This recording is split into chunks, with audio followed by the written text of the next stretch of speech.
Prabowo ini seorang menantu dari Soeharto, presiden.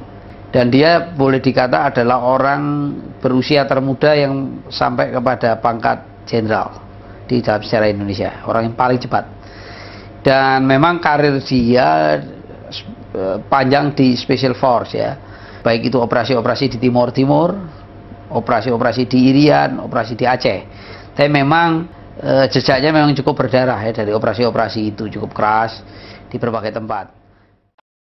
Sejak kasus penghilangan orang ini ada yang dihukum. Pertama dari Special Force ya, dari Kopassus.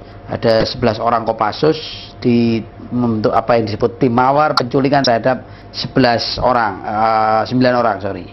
Tapi sebetulnya ini hanya scapegoat ya, ini kambing hitam karena mereka hanya pelaku operator di bawah, bukan pengambil decision untuk melakukan penculikan. Dan lagi mereka ini dilindungi untuk tidak bertanggung jawab terhadap mereka yang sampai saat ini masih hilang, padahal bagian dari operasi penculikan yang sama. Jadi mereka hanya dihukum karena menahan orang yang awalnya diculik kemudian sudah dilepaskan, ada 9 orang. Itu prosesnya. Di samping itu memang ada 2 orang jenderal ya, dan 1 orang kolonel yang dicopot jabatannya karena kasus-kasus penculikan ini.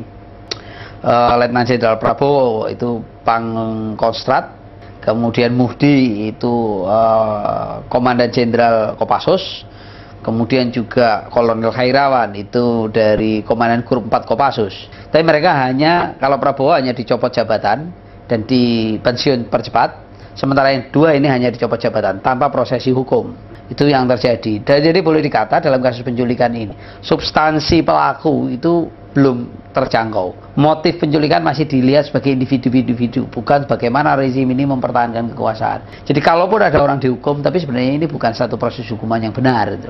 Cuman ini karena tekanan begitu besar dari masyarakat sehingga harus diakomodasi sebatas yang mungkin oleh militer dianggap aman bagi dirinya.